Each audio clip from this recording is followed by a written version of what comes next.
हाँ तो चलिए अब देखते हैं। अभी तक हम लोग पढ़ रहे थे टी रेशियोज, ट्रिगोनोमेट्रिक रेशियो और टी फंक्शंस। तो टी फंक्शन में बताया कि कुछ होता है कुछ, तो ये 6 तरह का टी फंक्शन है जो हम लोग यूज करेंगे ट्रिगोनोमेट्री में। जनरली यूज होता है, मोस्ट वाइडली यूज होता है ये सारा चीज। पहला है साइन, कोसाइन, टेंजेंट, 3 है।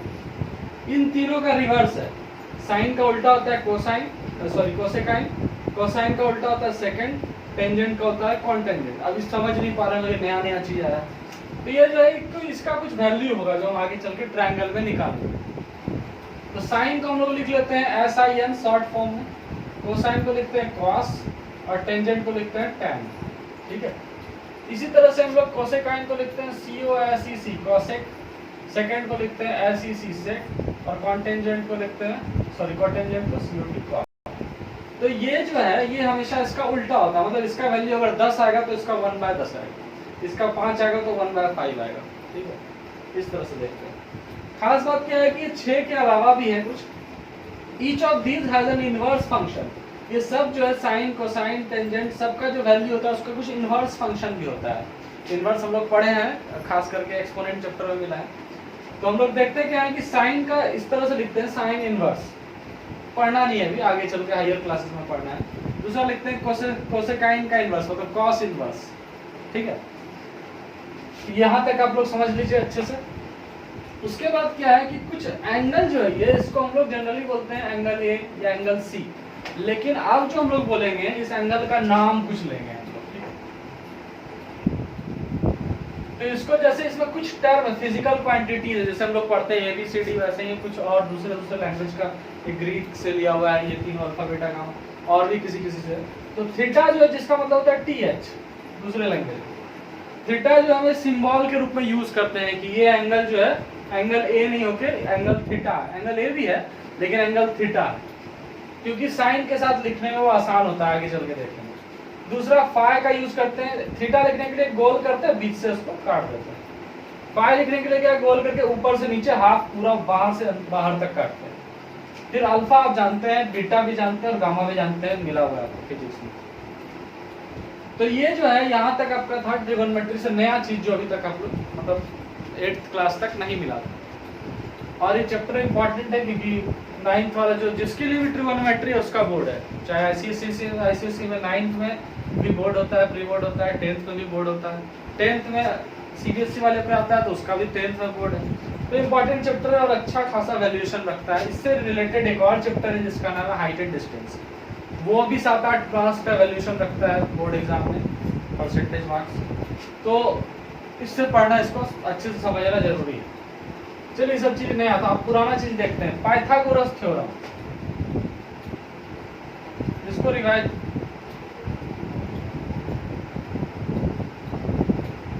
इसको आप लोग को याद करना, रिकॉल, पता ही होगा, कुछ लोग भूल जाते हैं। उसी तरह से एक और चीज हम लोग पहले पढ़े थे बचपन में, पाइथागोरस या गोरस जो भी बोली, ट्रिपलेट। ठीक है, तो ये फिर से याद कर लीजिए आप। होता क्या था पाइथागोरस थ्योरम में, हम लोग इसको मानते थे P जिसको बोलते थे परपेंडिकुलर, इसको मानते थे B जिसको बोलते थे बेस, और इस साइड को मानते थे H जिसको बोलते थे हाइपोटेन्यूज। सिंपल। इसके लिए क्या क्या था खास बात कि हाइपोटेन्यूज जब निकालना था तो हम लोग निकालते थे √P² प्लस B², B है ये। ठीक है, और अगर हमको B निकालना होता था तो B इक्वल टू हम लोग निकालते थे H² माइनस B²। ठीक, और अगर हमको निकालना होता था P तो हम लोग क्या करते थे √H² माइनस B²। ये पाइथागोरस थ्योरम पहले से पढ़ते आ रहे हैं, 9th क्लास में पहले ही आप लोग सब जानते हैं। इसका यहाँ पे काम होगा, देखना क्या है कि H को हम लिख सकते हैं AC, ठीक है, P को लिख सकते हैं AB, और C को लिख सकते हैं हम लोग, सॉरी BC को लिख सकते हैं B।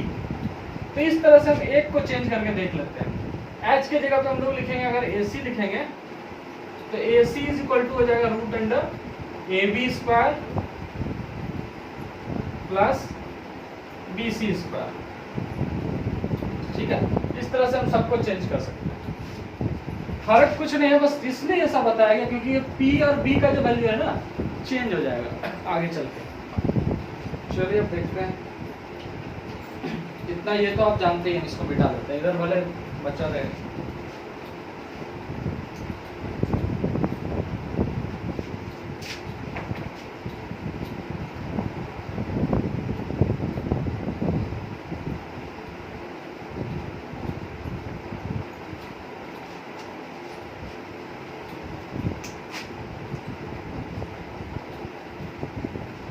ठीक है, अब हम लोग क्या करते हैं, थीटा मान लेते हैं इस एंगल को। तो इस एंगल का वैल्यू मिनिमम कितना हो सकता है, 1 डिग्री, और मैक्सिमम कितना हो सकता है 89 डिग्री। क्यों? क्योंकि ये acute angle, right angle triangle है। तो इस एंगल का वैल्यू आपका ये हो गया। ठीक है, चाहे ये हो जाए या मैक्सिमम ये हो जाए, इस दोनों के से ज्यादा भी नहीं हो सकता, कम भी नहीं हो सकता। अब क्या है कि थीटा जब हम इसको मानेंगे तो ये ध्यान से सुनिएगा, जिस एंगल का हम बात कर रहे हैं, चाहे इस एंगल को हम ए बोले, चाहे इसको हम थीटा बोले, इसके बगल वाला जो एंगल होगा जिसको हम लोग एडजेसेंट एंगल बोलते हैं, क्या बोलते हैं, adjacent angle, A D J C N T, adjacent angle. Adjacent मतलब बगल वाला, उसको हम लोग बेस बोलेंगे। ठीक है, इसको हम लोग बेस बोलेंगे। और इसके अपोजिट वाला जो एंगल होगा, सॉरी साइड होगा, उसको हम लोग बोलेंगे परपेंडिकुलर। देखिए बदल गया ना, इसीलिए बोला जा रहा है जब इस एंगल का बात होगा तो ये इसके बगल वाला बेस हो जाएगा और इसके सामने वाला परपेंडिकुलर हो जाएगा। हाइपोटेनस तो बड़ा वाला होता है वो रहेगा ही, तो सब कुछ बदल जाएगा। एक और ट्रायंगल बना देते हैं।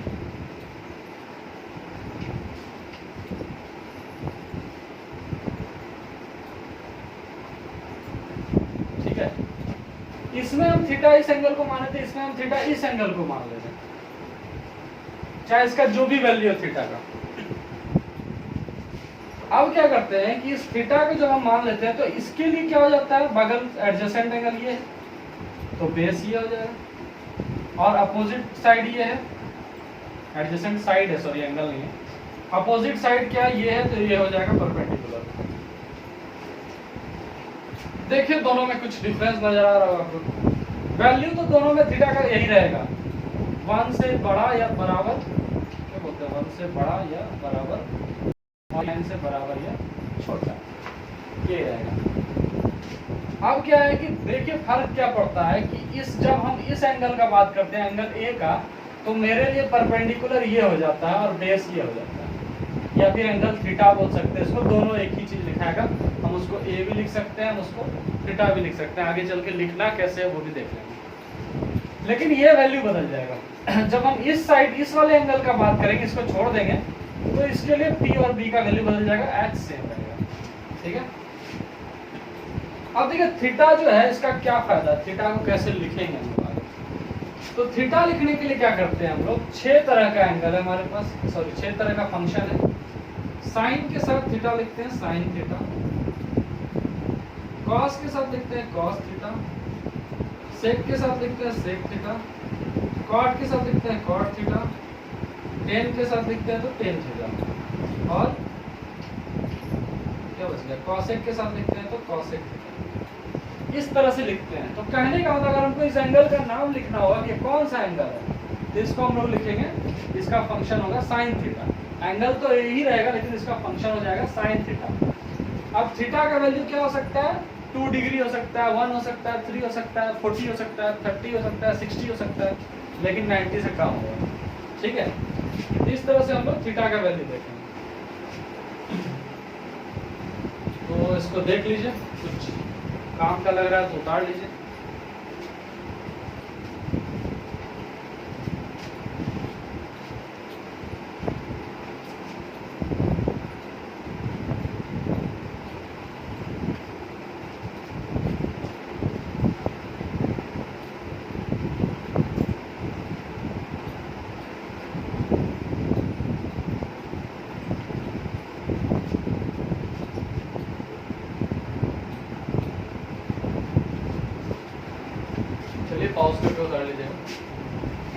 मिटा रहे हैं हम।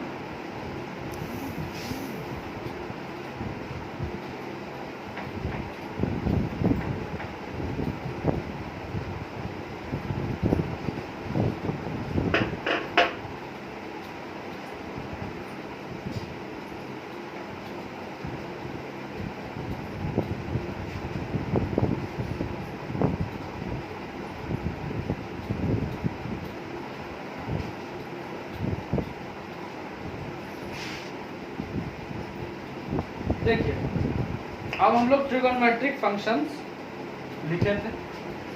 सबसे पहले एक ट्रायंगल बना लिया जाए, क्योंकि सब तो इसी का काम है, राइट एंगल ट्रायंगल। ठीक है, इसका नाम ए है, बी सी। हाँ, तो हम लोग थीटा मान लिए हैं इसको। ठीक है, दूसरा ट्रायंगल एक और बना लेते हैं। ये भी राइट एंगल ट्रायंगल है।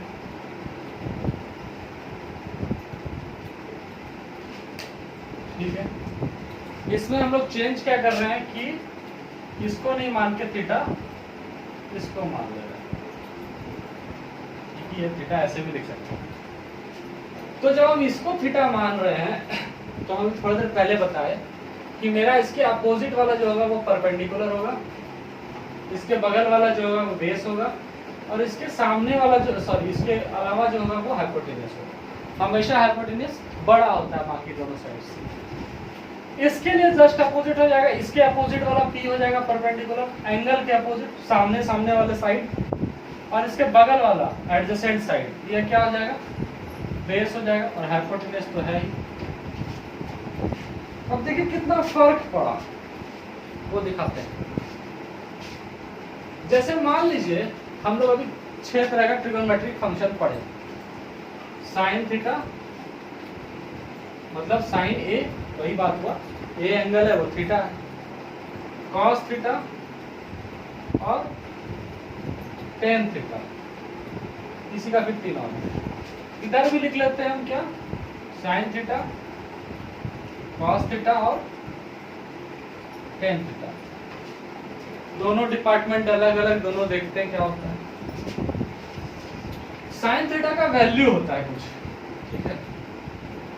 अब यहां से ये बताएगा, ये ट्रिगोनोमेट्रिक फंक्शन है आपका तीनों, ये भी तीनों ट्रिगोनोमेट्रिक फंक्शन है। इसका रिवर्स भी होगा, कौन कौन सा है। साइन का उल्टा क्या होता है, कॉसेक या कोसेकाइन थीटा। कॉस का उल्टा क्या होता था, सेक थीटा। और टेन का उल्टा क्या होता था, कॉट थीटा। ठीक है, अब यहां से शुरू होगा कि ट्रिगोनोमेट्रिक फंक्शन का जो डिफिनेशन हम लोग पढ़े थे पहले, कि ट्रिगोनोमेट्रिक फंक्शन का जो वैल्यू होता है वो इक्वल टू होता है ratio of any two sides of acute right angle triangle. तो अब इसका वैल्यू पढ़ना शुरू करेंगे आपसे। तो साइन थीटा का वैल्यू होता है P by H, perpendicular by hypotenuse. Cos theta का होता है B by H, base by hypotenuse. Ratio है ये, आपको यहाँ पे साइन थीटा का वैल्यू रखना है। P क्या होगा, तो यहाँ से इसका वैल्यू जो होगा वो रख देंगे, H क्या होगा, इसका वैल्यू जो होगा वो रख देंगे, डिवाइड कर देंगे कट छट के जो भी वैल्यू है। टेन थीटा का वैल्यू क्या होता है, P बाय B। अब हम लोग क्या पढ़े थे, साइन का उल्टा होता है कॉसेक, मतलब ये अगर P बाय H है तो ये क्या हो जाएगा, H बाय P उल्टा। कॉसेक कॉस का उल्टा होता है, ये हो जाएगा क्या, H बाय P। और कॉट टेन का उल्टा होता था, B ऊपर चला जाएगा और P नीचे चला जाएगा, सब उल्टा पुल्टा हो गया। सिमिलरली इधर भी आते हैं, यहाँ तक आपको कुछ भी फर्क नहीं है, सेम ही चीज है। कॉसेक थीटा, सेक थीटा और कॉट थीटा, वैल्यू भी सेम है, फॉर्मूला ही वही होता है तो वैल्यू सेम ही रहेगा, लेकिन कुछ तो फर्क है, इसलिए हम लिखे हैं ना, P by H, B by H, P by B, याद रखना है आपको। अब साइन का उल्टा ये, कॉस का उल्टा ये और टेन का उल्टा ये। तो साइन का उल्टा होता है H by P, sec cos का उल्टा होता है H बाय B, और कॉट का उल्टा होता है B बाय P। देखिए दोनों सेम है, दोनों ट्रायंगल के लिए वही लगेगा, कोई फर्क वाला बात नहीं है तक। लेकिन अब यहाँ पे थोड़ा फर्क ये है कि P इसका अलग है, इसका P अलग है। एक ही ट्रायंगल आपको देगा और बोलेगा कि टी रेशियो एंगल थीटा ए के लिए निकालिए और टी रेशियो एंगल थीटा सी के लिए निकालिए, तो आपको 2 बार पी और बी अलग अलग निकालना पड़ेगा, 2 एंगल ट्रायंगल बना के। तो हम अगर P लेंगे इसका वैल्यू, तो P का वैल्यू क्या होगा? P क्या है इसका? ये है BC, तो यहाँ पे हो जाएगा BC बाय H का वैल्यू क्या है? AC। ठीक है। cos का क्या है? B का वैल्यू क्या है हमारा? AB और H का वैल्यू क्या है? AC। चाहे जो भी दिया रहे वैल्यू, यहाँ पे दिया रहेगा 15, 12, 10, जो भी दिया रहे, पढ़ चुके हैं पाइथागोरस थ्योरम में कि 2 का वैल्यू से तीसरा कैसे निकालते हैं। अब tan का क्या होता है? P बाय B, तो P इसका वैल्यू क्या है? BC बाय बेस का वैल्यू AB। ठीक है। cosec का क्या होता है? साइन का उल्टा, इससे भी उल्टा कर सकते हैं आप, इससे भी लिख सकते हैं वैल्यू देख के। तो H का वैल्यू क्या होता है? AC और P का वैल्यू क्या होता है? BC। देख लीजिए इसका उल्टा है क्या? बिल्कुल उल्टा होगा। देखिए BC और AC उल्टा हो गया, तो वही बात है। H बाई बी सेक का वैल्यू, सेक का H बाई बी मतलब हो गया, H का वैल्यू हो गया क्या? AC और B का वैल्यू क्या हो गया? AB। उसी तरह से B बाई P, B मतलब क्या हो गया? बेस, ये AB और P क्या हो गया आपका? BC। ठीक है। इस ट्रायंगल के लिए ये होगा। अब इस ट्रायंगल का देखते हैं, sine theta P by H, इसका P क्या है? ये है, क्या है? AB और H का वैल्यू क्या है? AC। अब ध्यान दीजिएगा, दोनों ट्रायंगल एक ही है आपके लिए। मान लीजिए कि अगर दिया रहेगा एक ही ट्रायंगल में दोनों निकालेगा। इसका साइन थीटा का वैल्यू क्या हो गया? BC by AC। इसका साइन थीटा का वैल्यू क्या हो गया? AB by AC।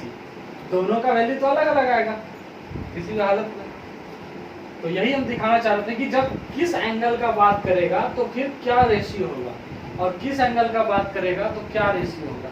अब ट्रायंगल का नाम हम PQR भी लिख सकते हैं, कुछ भी लिख सकते हैं, जो भी आपको डिजिट रखना है, ये अल्फाबेट। अब cos का भी लिख लीजिए, ये भी अलग होगा। cos का क्या है? B बाय H होता है, तो B का वैल्यू BC, H का वैल्यू AC। tan का P बाय B होता है, P का वैल्यू AB और BC, AB by BC। H का वैल्यू होता है AC बाय P का वैल्यू AB। इसका उल्टा लिख दीजिए, cos का उल्टा तो क्या हो जाएगा? AC by BC।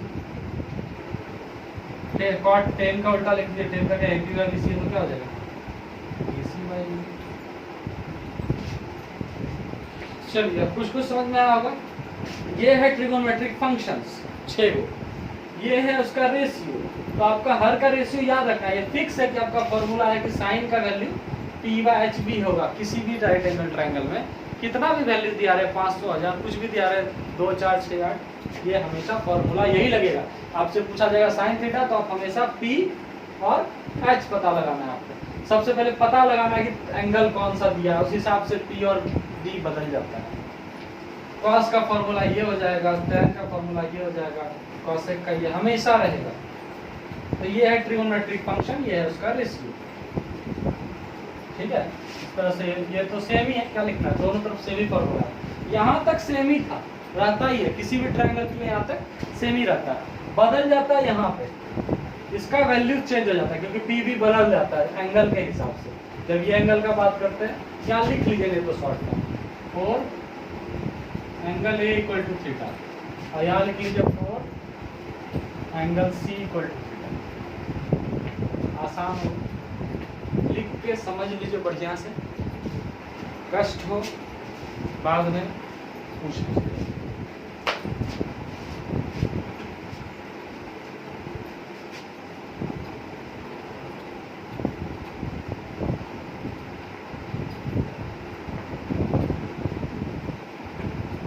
चलिए मिटा रहे हैं।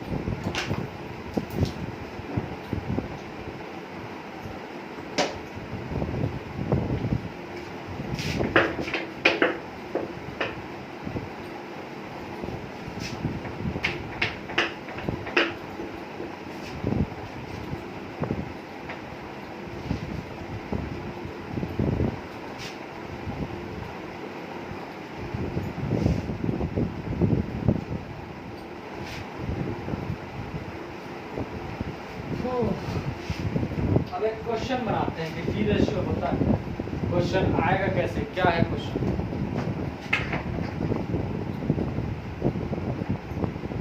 ये है ट्रायंगल, ये है 90 डिग्री, इसका नाम है ए, बी और सी। इसका वैल्यू दिया हुआ 5, इसका वैल्यू दिया हुआ 12, क्योंकि आप जानते हैं पाइथागोरस ट्रिपलेट में ये सब आता है।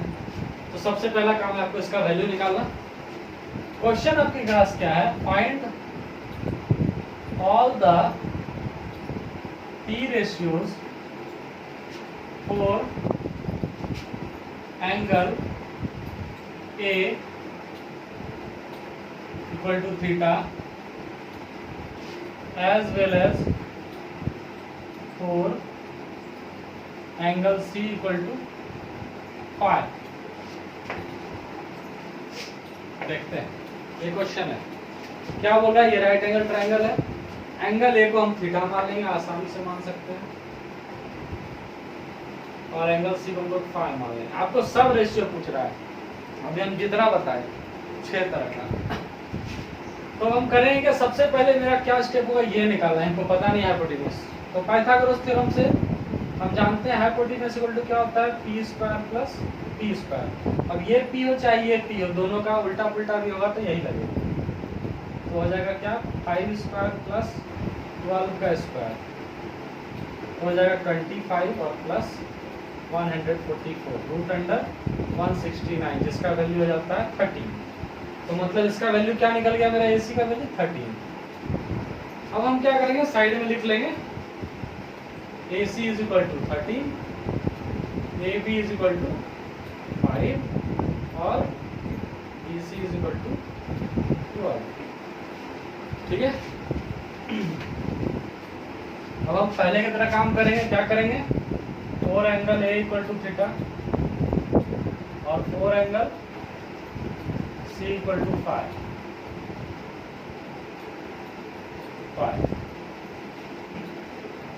जब थीटा का बात हो तो हम क्या लिखेंगे? 6 और सारा रेशियो बोल रहा है, ऑल मतलब 6 हो। कभी कभी आपको दे देगा कि cos sin 10 का निकाल दीजिए, कभी बोलेगा cosec का निकाल दीजिए, और एक ही भी दे सकता है, लेकिन हम सारा दे दिए, बाद में आसान होगा। तो जब ए कर लेंगे तो ये sin थीटा हो गया, बी कर लेंगे सॉरी cos थीटा हो जाएगा, और sec थीटा हो जाएगा, cosec थीटा हो जाएगा, उल्टा पुल्टा भी लिख सकते हैं, कोई फर्क नहीं है, tan थीटा cot थीटा। बस वैल्यू ये है कि फॉर्मूला सबका सही दिखना चाहिए। तो sin थीटा का वैल्यू क्या हो जाएगा? जब a थीटा आ रहा है तो इसके लिए मेरे पास p कौन सा है? इसके सामने वाला। तो यहाँ पे हम लिख देते हैं p इक्वल टू कितना है आपका? 12 है, b इक्वल टू कितना है? 5 है, और h इक्वल टू कितना है? 13। ये इसके लिए p इक्वल टू कितना हो जाएगा? जब 5 का बात हो रहा है तो सामने वाला 5, b इक्वल टू क्या हो जाएगा? बगल वाला 12, और h इक्वल टू क्या हो जाएगा? 30।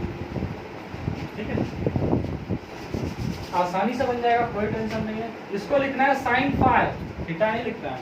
जैसे जैसे एंगल आपको चेंज करेगा वैसे वैसे लिखिएगा। sin 5, cos 5, sec 5, cot 5, cosec 5, tan 5। ठीक है, अब सबका फॉर्मूला हम लिखते हैं, हमको तो याद है, आपको याद करना होगा, कर लीजिएगा। sin 5 का वैल्यू होता है p बाई h, cos 5 का होता है b by sorry cos theta का होता है b बाई थीटा रहे फाई रहे। sin से मतलब है ये बदल सकता है आपका, theta phi alpha beta gamma a b c कुछ भी हो सकता है। sin रहेगा तो ये फॉर्मूला रहेगा। ठीक है, cos sec का हो जाता है क्या? cos का उल्टा h by b, cos sec का हो जाता है h बाई p, tan का हो जाता है p बाई b, cot का हो जाता है b बाई p। इसका भी वही फॉर्मूला तो सेम ही रहता है, p by h, b by h, sec का होता है h बाई b, cot का होता है b बाई p, cosec का होता है h बाई p, tan का होता है p बाई b। अब आपको बस आंसर लिख देना है आसानी से।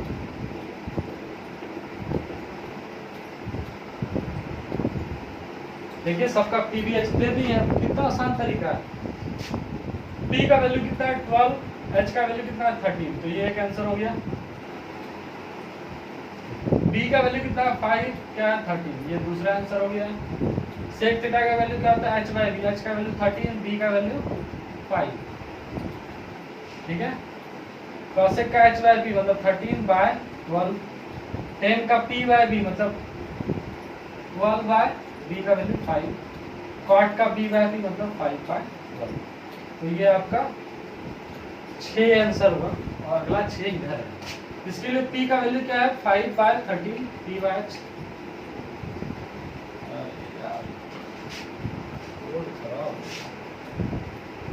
5 बाय 13, b बाय h का वैल्यू क्या होगा 12 बाय 13, h बाय b का वैल्यू क्या होगा 13 बाय 12, b बाय p का वैल्यू क्या होगा 12 by 5, cosec 5, h by p का वैल्यू क्या होगा 13 बाय 5,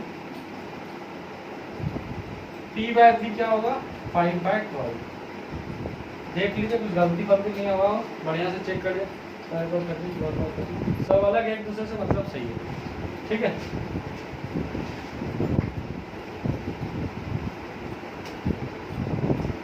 इस तरह से आपको क्वेश्चन आएगा कि टी रेशियो निकालना है इसके लिए हम एक ही क्वेश्चन में सबसे बेस्ट वैरायटी बता दी है। इसमें से छोटा छोटा पूछ सकता है, आपसे पूछेगा सिर्फ कॉस और साइन निकाल, सेक निकाल दीजिए, साइन और कॉट निकाल दीजिए, कुछ भी साइन और कॉट निकाल दीजिए। आपको दिया रहेगा दो साइड, आपको तीसरा और दिया रहेगा, बता देगा कौन सा एंगल के लिए निकालना। ये हमेशा बता देगा कि कौन से एंगल को आपको लेना है। या तो आपको ए बराबर थीटा बोल देगा या फिर खाली लिख देगा for sign angle A. Angle A को मतलब हम मान लेंगे कि इसको थीटा या फिर साइन ए लिख के, यहाँ बिना थीटा लिखे साइन ए साइन बी कॉस बी करके लिख के बनाओ। देखिए समझिए, कोशिश कीजिए।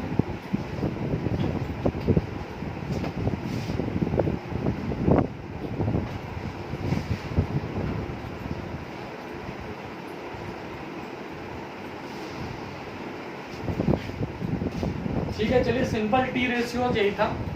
कुछ इसमें डाउट होगा तरह तरह का देख लेंगे। इसके बाद हो जाएगा स्पेशल एंगल के लिए। जैसे आपको पता रहेगा कि थीटा का वैल्यू 30 डिग्री है कि 45 डिग्री है कि 50 डिग्री है कि 60 डिग्री है, उसका वैल्यू आपको फिक्स कुछ एंगल है जिसको कि याद कर लेते हैं टेबल बना के, उसके बाद उससे आसानी से आगे बनाते हैं। तो वो सब पढ़ेंगे। फिर कॉम्प्लीमेंट्री एंगल होता है वो भी पढ़ेंगे। फिलहाल टी रेशियो है, कोशिश कीजिए समझने का, जो समझ में ना आए जहाँ पे पूछ लीजिए, और बाद में भी पूछ सकते हैं, पर्सनली फ़ोन करके मैसेज करके, मेरा आपके पास नंबर है, सब पूछ सकते हैं।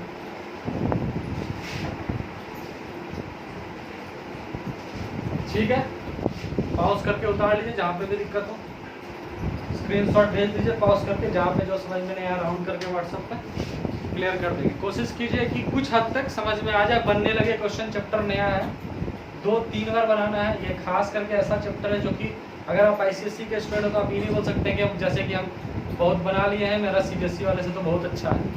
ये ऐसा कुछ नहीं है। आप आईसीएसई का एमएल अग्रवाल, भारती भवन कुछ भी बना लीजिएगा, सीबीएसई का आरएस अग्रवाल दे देंगे या आरडी शर्मा दे देंगे, तो उसका क्वेश्चन बनाने में प्रॉब्लम हो सकता है।